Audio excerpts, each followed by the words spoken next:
బైపేట భద్రాచలం అండి. నర్సీపట్నం నుంచి ఇండిపెండెంట్ అభ్యర్థిగా పోటీ చేస్తున్నాను. ఈరోజు నామినేషన్ వేయడం జరిగింది.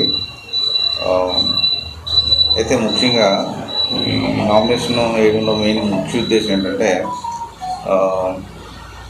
ఫస్ట్ ఈ మన నర్సీపట్నాన్ని ఇంతవరకు మనం పరిపాలించినటువంటి నాయకులు పెద్దవాళ్ళు ఉన్నారు.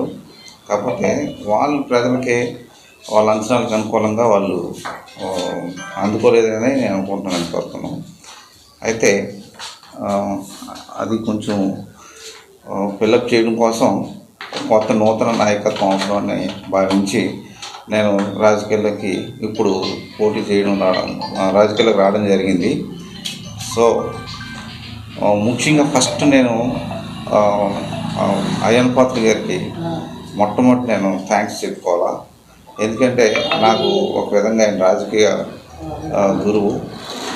కాకపోతే ఆయన నాకు అన్ని రకాల ఇన్స్పిరేషనే. కాకపోతే ఆయన కూడా కొన్ని చిన్న పొరపాట్లు ఉండడం వల్ల వాటిని ఫిల్అప్ చేసి భవిష్యత్తులో ఆయన ఉన్నంతసేపు మనం ఏం చేసేదేమీ ఉండదు. భవిష్యత్తులో వాటిని కవర్ చేసుకొని ముందుకెళ్ళాలనే ముఖ్యమైనటువంటి ఉద్దేశంతో నేను ఇండిపెండెంట్గా పోటీ చేసి ప్రజల ముందుకు వస్తున్నాను. మీ అందరూ యాక్చువల్గా యువతికి సందేశమే. ఎందుకంటే రాజకీయాలు అంటే వెరీ కాస్ట్లీ. కామన్ మ్యాన్ రాజకీయాలకు వచ్చే పరిస్థితి లేదు. కాబట్టి నేను కామన్ మ్యాన్ రాజకీయాల్లోకి వస్తే పాలిటిక్స్ ఎలా చేయవచ్చు అని ఒక రోల్ మోడల్ ఎలా ఉంటుంది అనేది ఒక మోడల్గా చూపించడానికి వస్తున్నాను.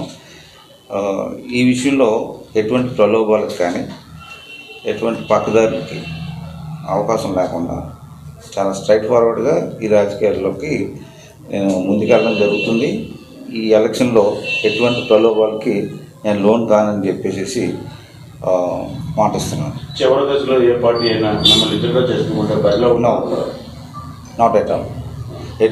ఎటువంటి ప్రలోభాలకి లోన్ కాను. ఇది